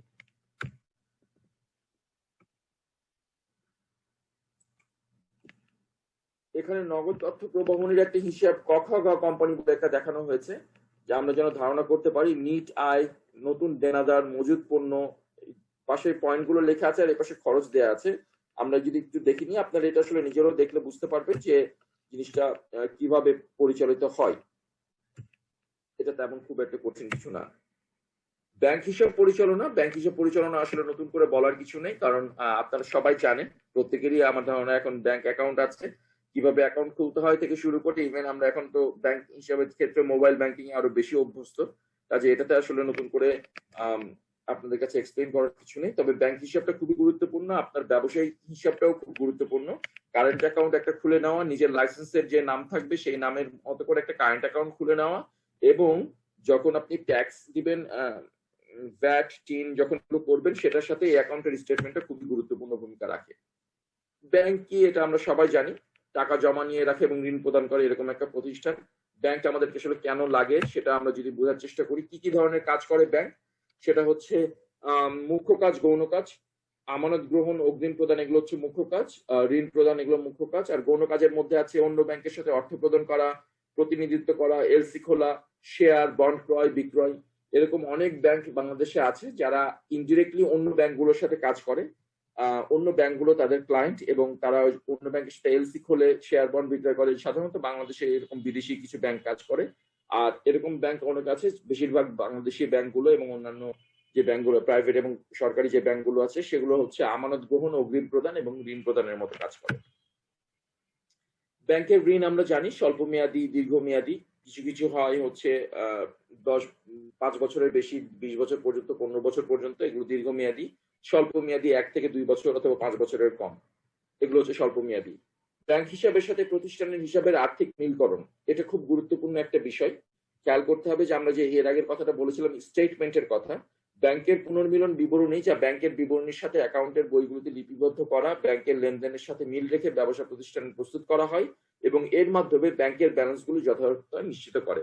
সো আমরা যখন ব্যাংকে টাকা জমা করছি, যে আমরা আজকে ব্যাংকে 2 লক্ষ টাকা জমা করছি আমাদের বিজনেস অ্যাকাউন্টে, ওইটা তো আমার ব্যাংকের স্টেটমেন্টে আসবেই, কিন্তু আমাকেও অফিসের নিজের হিসাবে লেখা থাকতে হবে যে আজকে 2 লক্ষ টাকা জমা করা হয়েছে। এট দ্য সেম টাইম আমি আবার যখন আজকে 1 লক্ষ টাকা তুলবো এবং এই 1 লক্ষ টাকার যে কাজে ব্যয় করছি সেটাও কিন্তু আমার নিজস্ব হিসাবে পরিষ্কার করে লিখে রাখতে হবে। বছর শেষে যখন আমি অর্থ বছর যখন শেষ হবে, ফাইন্যান্সিয়াল ইয়ার যখন আমার শেষ হবে, যখন আমি এর হিসাব নিকাশ করতে যাব, ব্যালেন্স শিট ক্লোজ করতে যাব, তখন আমার এই সবগুলো স্টেটমেন্ট মিলাতে হবে। ব্যাংকের স্টেটমেন্ট এবং আমার অফিসের যে হিসাব আছে সেটা মিলাতে হবে, দেখতে হবে সব ঠিক আছে কিনা। এবং আমার ইন্টারনাল অডিট যখন হবে, আমার অফিসের প্রতিষ্ঠানের যখন আমার ইন্টারনাল অডিট করতে হবে, তখন কিন্তু আমার এই হিসেবটা খুবই গুরুত্বপূর্ণ। এটা ছাড়া আমার অডিটিং ঠিকমতো হবে না। আচ্ছা,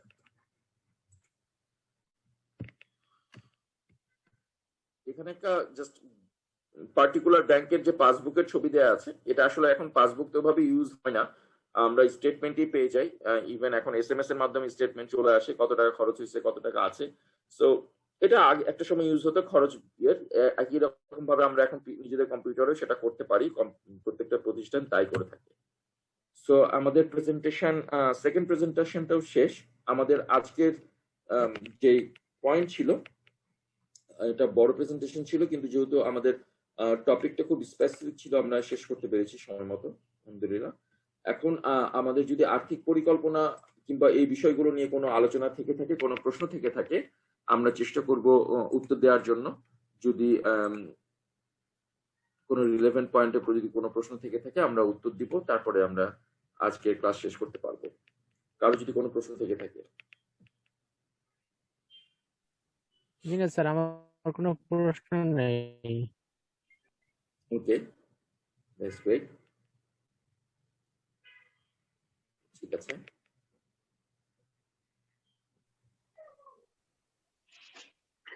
স্যার আসসালামু আলাইকুম। জি ওয়ালাইকুম আসসালাম। স্যার আমার একটা কোশ্চেন হচ্ছে যে, হ্যালো জি বলেন প্লিজ, স্যার, শুনতে পাচ্ছি। জি, আমার কোশ্চেন হচ্ছে যে এই বিটার মাধ্যমে কি আমরা মানে কিভাবে কি লোনটা পেতে পারি আর কি, এই কোশ্চেন যে এটা বিটার কোনো থাকবে কিনা, না তাদের ভূমিকা থাকবে বিডার আসলে ভূমিকা, বিডার যে ভূমিকাটা হতে পারে, তারা হয়তো রাইট অথরিটির সাথে আপনাদের কমিউনিকেশন করিয়ে দিবে এবং প্রয়োজনীয় যেগুলো ডকুমেন্টেশন সেগুলো আপনাদেরকে হয়তো রেডি করতে সহায়তা করতে পারে। বাট বিডা তো কোনো আসলে আর্থিক প্রতিষ্ঠান না, তারা আপনাদেরকে সরাসরি কোনো ঋণ সহায়তা দিতে পারবে না। বাট হয়তো যারা এটা ব্যাংক অথবা যে আর্থিক প্রতিষ্ঠান যারা এটা করবে, তাদের সাথে আপনাদের হয়তো কমিউনিকেশনের ব্যবস্থা করবে এবং আপনাদেরকে রাইট ওয়েতে হয়তো গাইড করতে পারবে। দ্যাট দে ক্যান ডু, এটুকু হয়তো তারা করতে পারবে এবং করবে। এইটু সহায়তা আপনারা হয়তো পাবেন। Okay sir thank you Rana thank you. Sir Rana Manikganj. কি বলেন প্লিজ। স্যার একটা প্রতিষ্ঠানকে সুষ্ঠুভাবে পরিচালনা করার ক্ষেত্রে আপনি কোন ধরনের লেনদেনটা করতে উদ্বুদ্ধ করবেন, চেক দিয়ে না ক্যাশ দিয়ে স্যার? ভালো হয় চেক দিয়ে করতে পারলে, তাহলে দুটো কারণ থাকে। সেটা হচ্ছে চেক দিয়ে করলে ব্যাংক স্টেটমেন্টে ওটা রিফ্লেকশন আসে যে আপনি কার সাথে কমিউনিকেশন করছেন, কারকে কত টাকা পে করেছেন। আর আপনার অফিসে তো আপনি আপনার হিসাব রাখছেন, কাজেই চেক দিয়ে করাটা সবচেয়ে ভালো, সেটা যে লেভেলেরই লেনদেন হোক না কেন। চেক দিয়ে করলে, চেক মানে হচ্ছে অ্যাকাউন্ট টু অ্যাকাউন্ট পে, সেটা মিন করছি। আপনি ক্যাশ চেক না, মানে বেয়ারার চেক না, কেউ কাউকে চেক দিলেন যে সেলফ লিখে ব্যাংক থেকে টাকা উঠাই নিল, তাহলে ওটা বেয়ারার চেক হিসেবে থাকবে। আপনি অ্যাকাউন্ট পে চেক দিলে, যে কারো অ্যাকাউন্টে তার কারো নামে দিলেন অথবা কোনো প্রতিষ্ঠানকে অ্যাকাউন্ট পে চেক দিলে, দ্যাট ইজ বেটার, অনেক ভালো, যেটাতে পরে স্বচ্ছতা থাকে আর কি। অনেক অনেক ধন্যবাদ স্যার, থ্যাংক ইউ।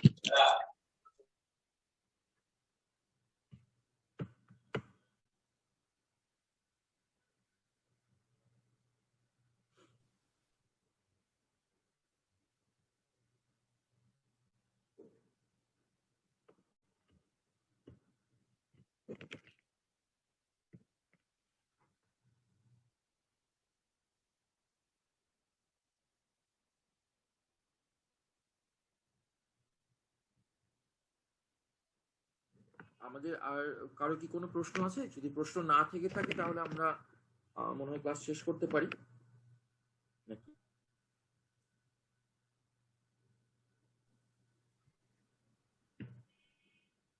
হোস্ট কে আছেন প্রো ডিজিটাল থেকে?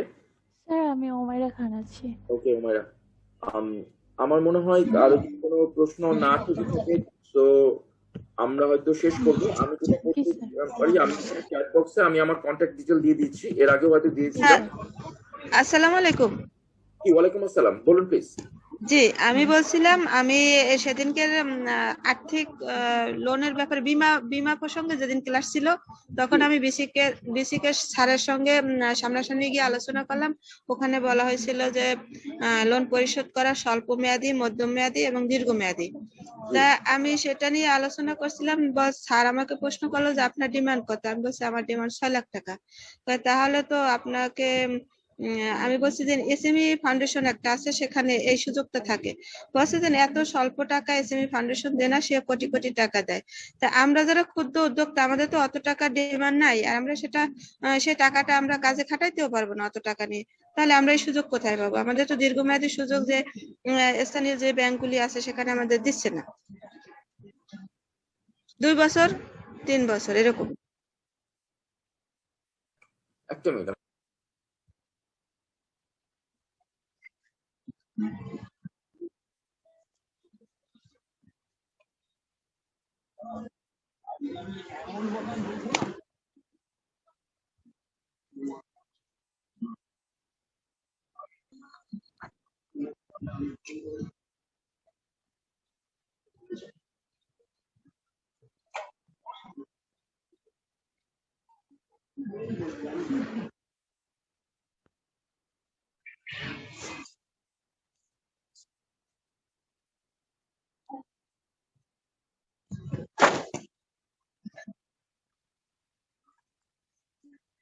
দিচ্ছি, আপনি একটু লাইনে থাকেন।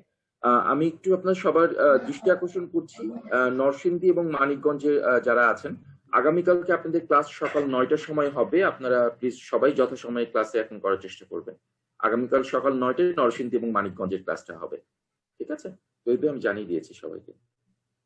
জি স্যার, থ্যাংক ইউ স্যার। কথা হবে দাদা ইনশাআল্লাহ। জি, আপনি আসমা পারভিন, আপনি যেটার কথা বলছিলেন যে এটা আসলে ফাইন্যান্সিয়ালি যেটা ইয়ের কথা বলছেন যে লোনের ব্যাপারটা, হ্যাঁ, লোনের ব্যাপারটা তো আসলে কন্ট্রোল হবে। মানে আপনার যে লোনটা দরকার 6 লক্ষ টাকার কথা বলছিলেন কোথায়? জি, মানে আপনার প্রশ্নটা কি এরকম যে এই টাকাটা আপনারা পেলে মানে এটা কবে থেকে শোধ করবেন, কিংবা এটা আপনারা আপনার ব্যবসার জন্য এটা কতখানি কাজে লাগবে, কিংবা আমাকে যদি আরেকবার প্রশ্ন। জি, আমার প্রশ্নটা হচ্ছে যে দীর্ঘমেয়াদী আমি যে 6 লাখ টাকা ডিমান্ড আমার, সেটা আমি কাজে খাটাইতে পরিশোধের সময়টা যদি আমার জন্য বেশি হতো তাহলে আমি উপকৃত হতাম বেশি, আমার কিস্তির পরিমাণটা কমে আসতো। কিন্তু সেই দীর্ঘমেয়াদী যে আমাদের যে ব্যাংকগুলি আছে, সরকারি ব্যাংক বা বেসরকারি, তাদের কাছে এ ধরনের সুযোগ নাই। যেটা দিচ্ছে এসএমই ফাউন্ডেশন, কিন্তু তারা আবার এত স্বল্প পরিমাণ টাকা দিবে না। কিন্তু এই মেয়াদের সময়সীমাটা বাড়ানোর জন্য আমরা কোনো সুবিধা পাবো কিনা? আচ্ছা, এটা আসলে নির্ভর করবে যে আপনি যে প্রতিষ্ঠানের কথা বলছেন। ক্লাস কি শেষ হবে? কথা তো শুনতে পাচ্ছি না স্যার। আমাকে শোনা যাচ্ছে? ফাইন্যান্সিয়াল যে প্রতিষ্ঠান যেগুলো আছে আসলে তারা এটা নির্ধারণ করে যেটা কিভাবে হবে, কিন্তু এটা বাংলাদেশ ব্যাংকের একটা গাইডলাইন আছে। বাংলাদেশ ব্যাংকের গাইডলাইন হচ্ছে দীর্ঘমেয়াদী যেই লোন গুলো, যেগুলো হয়তো আমাদের দুটো সেক্টরে আছে গভর্নমেন্টের, সেটা হচ্ছে একটা আইটি সেক্টরে আর একটা হচ্ছে এগ্রো কৃষিতে। এই দুটো সেক্টরে বড় পরিমাণ দীর্ঘমেয়াদী লোন দেওয়া হয়, যেগুলো হয়তো শোধ করার জন্য সময় বেশি পাওয়া যায়।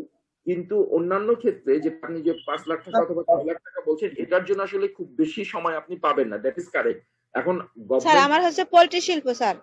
পোল্ট্রি, আচ্ছা, পোল্ট্রিতেও আপনি পেতে পারেন। সেক্ষেত্রে আপনাকে একটু খোঁজ নিতে হবে যে কৃষি সম্প্রসারণ অধিদপ্তরে কমিউনিকেশন করতে হবে, কথা বলতে হবে যে আপনার পোল্ট্রিতে আপনি যে ইনভেস্টমেন্ট কিংবা লোন নিতে যাচ্ছেন সেটা বাংলাদেশ গভর্নমেন্টের ওই সেগমেন্টে ফেলা যায় কিনা কিংবা পড়বে কিনা, যেটাতে বাংলাদেশ মানে কৃষি এবং আইটি এই দুটোর মধ্যে যদি পড়ে তাহলে আপনি হয়তো খানিকটা সময় পাবেন, কিছু সময় আপনি পাবেন একেবারে ইন্টারেস্ট ফ্রি বা সুদ ছাড়াও কিছু সময় পেতে পারেন 3-4 বছর।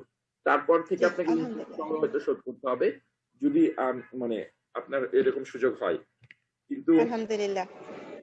এটা আপনাকে কমিউনিকেট করতে হবে। আপনি বিডাতে যে আপনাদের যারা সম্মানিত কোঅর্ডিনেটর আছেন তাদের জি, সাথে আপনার রিকোয়ারমেন্টটা কমিউনিকেট করে জানিয়ে আপনি বলবেন যে আপনাদেরকে একটু রাইট অফিসের সাথে যোগাযোগ করে দেওয়ার জন্য। জি, thank you sir. Sir Rana Manikganj. জি বলুন please। স্যার ব্রেক ইভেন পয়েন্টের ক্ষেত্রে আপনি বলছিলেন যে কোনো কারণে যদি বিক্রি হ্রাস পায় সেক্ষেত্রে হয়তো পণ্যের মূল্য পুনর্নির্ধারণ করতে হবে। এই পুনর্নির্ধারণ করার ক্ষেত্রে আপনি বলছিলেন যে মার্কেট প্রাইসটা সম্পর্কে খুব থাকতে হবে, অবগত থাকতে হবে যেন বেশি না হয়ে যায়। স্যার এটা যেরকম মাথায় রাখার বিষয় সেরকম কি স্যার সময়ের ব্যাপারটাও কি স্যার মাথায় রাখতে হবে? জি অবশ্যই। যেমন শেষ করেন। যেমন স্যার যদি সময়টা একটু বেশি নিয়ে ফেলি সেই ক্ষেত্রে যদি নতুন কোনো কোম্পানি কম্পিটিটর প্রোডাক্ট নিয়ে স্যার লঞ্চ করে সেই ক্ষেত্রে মানে মানে আমার জিজ্ঞাসা স্যার যে সময়ের ব্যাপারও কি আমাদের মাথায় রাখা জরুরি কিনা? জি, সময়ের ব্যাপারটা মাথায় রাখা জরুরি। আপনাকে মাথায় রাখতে হবে আপনার এক্সপেকটেশন কি আপনার নিজের ব্যবসা সম্পর্কে। কারণ আপনি যদি মনে করে থাকেন যে 2 বছরের মাথায় আপনি ব্রেক ইভেন পয়েন্টে যেতে চান, সেটার জন্য আপনার একটা প্ল্যানিং হবে। আপনার যদি মনে হয় 5 বছর পরে গেলেও কোনো সমস্যা নেই, আপনি খুব স্লো অ্যান্ড স্টেডিতে হয়ে আগাতে চাচ্ছেন, তাতেও কোনো সমস্যা নেই। আর আপনি যে কম্পিটিশন কিংবা প্রতিযোগীর কথা বলছেন যিনি হঠাৎ করে চলে আসতে পারেন, সেটা আসলে আপনি সময়ের জন্য কনসিডার করে লাভ নেই। কারণ প্রতিযোগিতা আগামীকালকে সকালবেলাও চলে আসতে পারে। কালকে সকালে মার্কেটে যে আপনি দেখতে পারেন যে 2টা নতুন ব্র্যান্ড এসছে, আপনি যে পণ্য নিয়ে কাজ করছেন সেই পণ্যেরই। কাজে ওইটার জন্য আপনাকে মার্কেটে সবসময় রেডি থাকতে হবে। আপনাকে এটা খেয়াল করতে হবে যে আপনার পণ্যের যে মান, পণ্যের মানের সাথে আপনার পণ্যের যে দাম, এটার জন্য একটা সামঞ্জস্য থাকে এবং বাজারে যে ক্রেতারা আছেন তারা যেন আপনার এই পণ্যটা ওই দামে কিনতে স্বাচ্ছন্দ্য বোধ করেন, তাহলেই হবে। জি স্যার, অনেক ধন্যবাদ স্যার।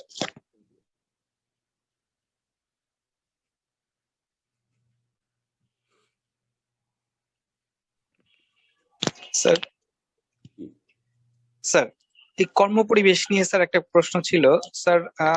যদি স্যার কোনো কর্মী নিয়োগের পূর্বে যদি দেখি স্যার একাধিক কর্মীর মধ্যে যদি কোনো পারিবারিক সমস্যা থেকে থাকে সেই ক্ষেত্রে স্যার আমরা কিভাবে ডিসাইড করতে পারি? কিন্তু দেখা গেল স্যার দুইজনেই অভিজ্ঞ সম্পন্ন কর্মচারী বা কর্মকর্তা, সেই ক্ষেত্রে কি ডিসিশন নিতে পারি যেন তারা যেন কর্মের পরিবেশে প্রভাব ফেলতে না পারে? ওকে, ফার্স্টলি আপনি যে অভিজ্ঞতা সম্পন্ন কর্মকর্তা অথবা কর্মচারীদেরকে নিয়োগ দিতে চাচ্ছেন, তাদের যদি কোনো পারিবারিক সমস্যা থেকে থাকে, আপনাকে নিশ্চিত হতে হবে সেই পারিবারিক সমস্যাটা তার ব্যক্তিগত জীবনে কতখানি প্রভাব ফেলছে, তার আচার আচরণে কতখানি প্রভাব ফেলছে। এটা আপনি যখন ইন্টারভিউ নিবেন, যখন পরীক্ষা নিবেন, তখনই বুঝতে পারবেন।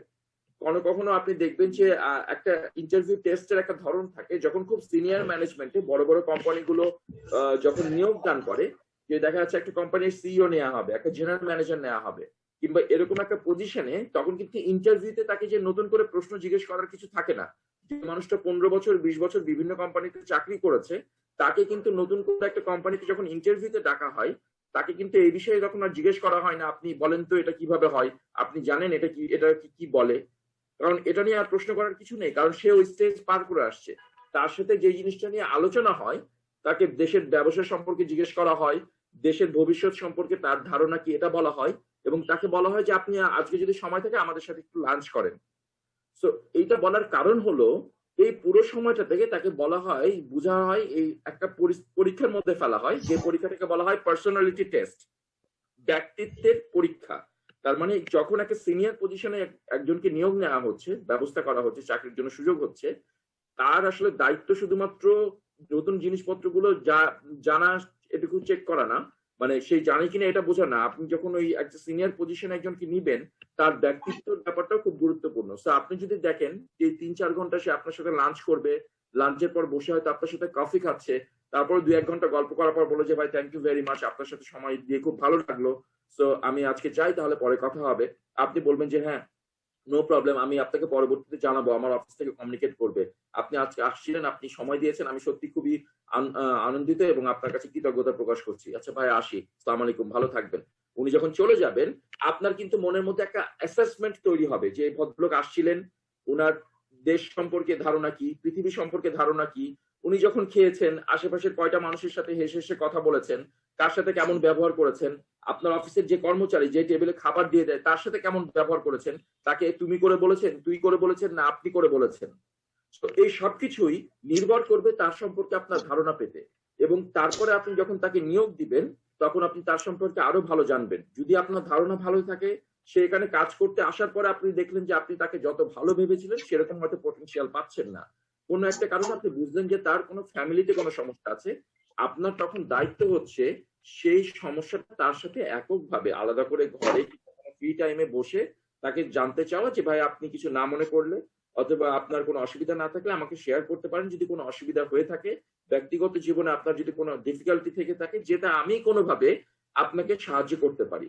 সি এই এই কথাটা, এই কমিউনিকেশনটা কিন্তু আপনি অফিসের কলিগ হিসেবে যখন বলবেন এটা একটা ব্যাপার থাকবে, কিন্তু আপনি যদি যে লোককে আপনি এটা বলছেন তার কাছে কিন্তু এটা মনে হবে যে আপনি একজন তার শুভাকাঙ্ক্ষী, এবং সে এই কথাটা তার বন্ধু, ভাই, বোন যে কারো কাছ থেকে আশা করতে পারে। তো আমাদের হয় না, আমরা যখন কোনো ভালো বন্ধু যখন কোনো বিপদে পড়ে আমরা এগিয়ে যাই, আমার ভাই বোন আত্মীয় স্বজন কোনো বিপদে পড়লে এগিয়ে যায়, সেই বিপদ তো যে কোনো রকমের বিপদ হতে পারে। তো আপনি যখন তাকে এটা বলবেন সে এটা সম্পর্কে একটা ধারণা পাবে যে এই প্রতিষ্ঠান এটা খুব কেয়ারিং, এবং সে সত্যিই চাইবে যে তার প্রবলেমটা থেকে সেও নিজে বের হতে চাইবে। সে তখন হয়তো বলবে, আপনার সাথে শেয়ার করবে অসুবিধাটা, যে এরকম একটা অসুবিধা, আপনি চেষ্টা করবেন তাকে প্রবলেমটা থেকে, সলিউশনটা থেকে বের করে নিয়ে আসার জন্য। সো আমাদের যেটা সমস্যা হয় আমরা শুধুমাত্র অ্যাড্রেস করি ইমিডিয়েট ওই প্রবলেমটা, কিন্তু ওই প্রবলেমের কারণটা বোঝার চেষ্টা করি না, এবং এটার কারণে হয় কি আমাদের একটা সোশ্যাল ডিস্টেন্সিং এখনো রয়ে গেছে। আমরা যখন দেখি যে একটা এরিয়াতে আমরা বলি ইদানিং কালে না এই রাস্তাতে চলাই যায় না রাত্রের পরে, কেন, এখন এই পাশে এত ছিনতাই বেড়ে গেছে, প্রতিদিন হাইজ্যাকিং হচ্ছে। তো মজার ব্যাপার হলো আমরা যে রাস্তায় চলাচল করি সেই রাস্তাতে যখন হাইজ্যাকিং বেড়ে গেছে আমরা এটা নিয়ে সবাই সাফার করছি, কিন্তু আমাদের মধ্যে কয়জন এটার ব্যবস্থা করছে যে ঠিক আছে আজকে রাত্রে 11টার পরে রাত্রে 1:30 2টা পর্যন্ত আমরা বসে থাকবো, দেখি তো হাইজ্যাকার আসে কিনা, আসলে কোন ছেলেগুলো আসে, ওটাকে আমরা 4-5 জন মিলে জাপতে ধরে ওকে বলবো চলো তোমার বাসায় যাব। তোমার প্রবলেমটা কি, তুমি এই বয়সের একটা ছেলে, তুমি সব কাজ না স্বাভাবিক কাজকর্ম বাদ দিয়ে তুমি হাইজ্যাকিং কেন করো? তার বাসাতে যে তার বাবা মার সাথে কথা বলে যে আপনার ছেলে কি অ্যাডিক্টেড, ড্রাগ অ্যাডিক্টেড, পড়াশোনা কত দূর করেছে, সমস্যাটি কি, আপনার ছেলের কি চাকরি নাই, আপনার কি চাকরি নাই, কি কারণে তাকে হাইজ্যাকিং করে জীবিকা নির্বাহ করতে হচ্ছে, এটার সলিউশন কি? তো যখন এরকম 2টা অথবা 3টা ছেলেকে অ্যাড্রেস করে আমরা একটা সলিউশনের ব্যবস্থা করব, তাদের চাকরির ব্যবস্থা করব, 4 মাস পরে 3 মাস পরে আপনি দেখবেন তো ওই রাস্তায় হাইজ্যাকিং কমে গেছে।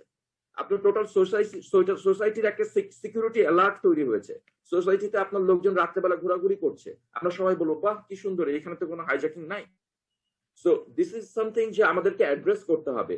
আমরা যদি আজকে নিজের প্রতিষ্ঠানে অ্যাড্রেস করতে পারি, সো আমরা 4 বছর পরে 5 বছর পরে আমার সোসাইটিতে এটা অ্যাড্রেস করতে পারবো, আমার সমাজে যখন এটা অ্যাড্রেস করতে পারবো আমি আমার জেলাতে অ্যাড্রেস করতে পারবো, আমার জেলা থেকে এটা পুরো ডিস্ট্রিক্টে যাবে, আমার ডিভিশনে যাবে, এক সময় গোটা বাংলাদেশেই তাই হবে। সো আমাদের শুরু করতে হবে এখনই, কিংবা যেটা হয়তো আগে বিভিন্ন জায়গায় ইতিমধ্যে শুরু হয়েছে। সো আমরা যেসব উন্নত দেশের কথা বলি, উন্নত দেশের গল্প আমরা শুনি এবং আমরা বলি যে আমাদের দেশের কিছু হবে না, তার কারণ আমরা এখন পর্যন্ত সেটা করার চেষ্টা করিনি। So this is right now and this is we can change the world, who can change our country. আমরা যদি চেষ্টা করি সেটা সম্ভব, আমরা ছাড়া এটা কেউ করতে পারবে না। অনেক ধন্যবাদ স্যার। আরেকটা জিজ্ঞাসা ছিল স্যার, আমাদের ওই আকস্মিক অবস্থা কে কনভিন্স করার জন্য যে আমাদের একটা ফান্ড থাকা জরুরি বলছি না স্যার, তখন সেই ফান্ডও যদি স্যার ক্রস করে যায় সেই ক্ষেত্রে স্যার ব্যবসাটাকে স্যার একদম স্ট্রংলি দাঁড় করিয়ে রাখা যায় কিভাবে, কোন পন্থা অবলম্বন করবো? আমাদের যেটা করতে হবে যে আমাদের ফাইন্যান্সিয়াল প্ল্যানিং এর মধ্যে যে খুব আকস্মিক কোনো পরিবর্তন কিংবা প্রয়োজন যদি চলে আসে যেটার জন্য আমাকে একটা ফাইন্যান্সিয়াল সাপোর্ট লাগবে, আমার ওই সাপোর্ট প্ল্যান অনুযায়ী যদি তার বেশিও লেগে থাকে আমাকে তখন ইমিডিয়েটলি আর একটা সাপোর্টের ব্যবস্থা করতে হবে, অথবা আমার অপারেশন স্লো করে নিয়ে আসতে হবে, যেন আমার দৈনন্দিন যে টাকার প্রয়োজন সেটা যেন কমে আসে। আমার প্রতিদিন আমি 100টা প্রোডাক্ট তৈরি করি, আমি দেখছি যে হঠাৎ করে আমার প্রোডাক্টের কাঁচামালের দাম বেড়ে গেছে, কাজে আমার একটু খরচ বেড়ে গেছে, অ্যাট দ্য সেম টাইম আমি এই খরচ বেশি দিন কি করে আমি মার্কেটে বেশি সেলও বাড়াতে পারছি না, সো আমাকে 2-3 মাসের মধ্যে আমার এক্সট্রা টাকা শেষও হয়ে যাবে, তখন আমার ডেইলি প্রোডাকশন কমাই নিয়ে আসতে হবে, 100 জায়গায় আমি 70টা করবো, 100 জায়গায় আমি 50টা করবো, বড় বড় কোম্পানি যেরকম করে। এয়ারলাইন ইন্ডাস্ট্রি যেরকম করে, এয়ারলাইন ইন্ডাস্ট্রিতে 2 দিন ফ্লাইট না করলে হাজার হাজার এমপ্লয়ি চাকরি চলে যায় বিকজ অফ দিস। ওখানে সবাই খুব ক্লোজ মার্জিনে চলে। যদি কোনো কারণে আমার ব্যবসা খারাপ হয়, পণ্য কম যায় কিংবা কাঁচামালের দাম বেড়ে যায়, সাথে সাথে আমার ডেইলি প্রোডাকশন কমায় নিয়ে আসতে হবে যেন ওগুলোতে আমার খরচ কম পড়ে, কাঁচামালের পিছনে খরচ কমে যায়। এবং আমাকে ওই যেটা আমি 500টা প্রোডাক্ট আমি যদি 1 মাসে করতাম, আমার প্রোডাকশন কমিয়ে নিয়ে আসতে হবে যেন আগামী 2-3 মাসে আমি 500টা প্রোডাক্ট করবো। স্লো অ্যান্ড স্টেডি, আস্তে আস্তে চিন্তা করতে হবে, পরিস্থিতি স্বাভাবিক হলে আবার আমি প্রোডাকশন বাড়াবো। তা সেই ক্ষেত্রে কি কর্মী স্যার আগে যেগুলো থাকবে সেগুলো থাকবে না, ছাঁটাই করার প্রয়োজন আছে স্যার?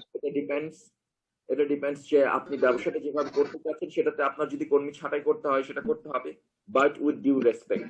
তাদের কাছে তাদের কাছে কিছু টাকা দিয়ে তাদেরকেও দিতে হবে এবং বলতে হবে যে ইমিডিয়েটলি আমার ব্যবসা করে আপনাদেরকে আবার নিয়োগ দিব।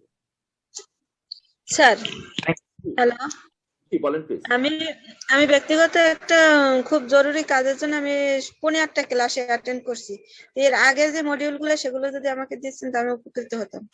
অবশ্যই আপনাদের যে জেলা কোঅর্ডিনেটর যারা আছেন তারা প্রত্যেকে আপনাদের কাছে পুরো এই মডিউল শেয়ার করে দিবেন, আপনাদের মেইলে অথবা হার্ড কপি আপনাদেরকে দিয়ে দিবেন, আপনারা বুঝতে পারবেন। আচ্ছা ঠিক আছে, ধন্যবাদ। Thank you.